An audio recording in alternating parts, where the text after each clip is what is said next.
কুরবান হয়ে যাব এটা জেনেও আমি ইনশাআল্লাহ ধৈর্যশীলদের কাতারে আপনি আমাকে পাবেন। বলুন সুবহানাল্লাহ। সেজন্য কুরবানিটা হচ্ছে ধৈর্যের একটা পরম শিক্ষা। এখান থেকে আমরা ধৈর্যের শিক্ষাটা নিয়ে আমরা বাড়িতে যাব।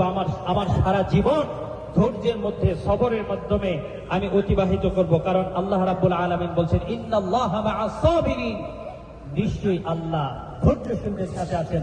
যারা ধৈর্য ধারণ করে, যারা আল্লাহর প্রতি সবর করে, তাওয়াক্কুল করে, আল্লাহ তাআলা তাদের সাথে আছেন। সেই জন্য আমরা আজকে এই কুরবানির মাঠ থেকে যে শিক্ষাটা নিব, এক নাম্বার হচ্ছে সকল কাজে, সকল ইবাদতে আল্লাহর সন্তুষ্টির জন্য করা এবং আল্লাহর ভয় করা। দুই নাম্বার হচ্ছে একনিষ্ঠতার সাথে খালেস নিয়তে, নেক নিয়তে ইবাদত বন্দেগী করা।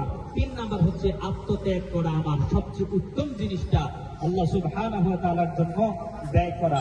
চার নাম্বার হচ্ছে আত্মসমর্পণ করা। কারণ আল্লাহ তাআলা যখন বলেছেন ইয ক্বালা লাহু রাব্বুহু আসলিম, ইব্রাহিম তুমি সম্পূর্ণ আত্মসমর্পণ করো, ক্বালা আসলামতু লিরাব্বিল আলামিন, তখন ইব্রাহিম আলাইহিস সালাম বললেন যে আমি সর্ব কিছু দিয়ে আল্লাহর কাছে আত্মনিয়োগ করেছি, আত্মসমর্পণ করেছি।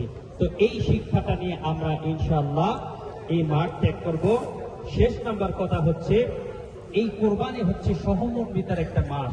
আল্লাহ তাআলা বলেন ফাকুলু মিনহা ওয়া আত'ইমুল বাঈসা ওয়াল ফাকির, এই গোশত থেকে তোমরা নিজেরা খাও, যারা অভাবী আছে তাদেরকে তোমরা দান করো। তো আমরা নিজেরা খাবো, আমাদের পাড়া প্রতিবেশী আত্মীয়স্বজন তাদেরকে দান করব। সেই সাথে আরেকটা গুরুত্বপূর্ণ বিষয় হচ্ছে তাকবীরে তাশরিক।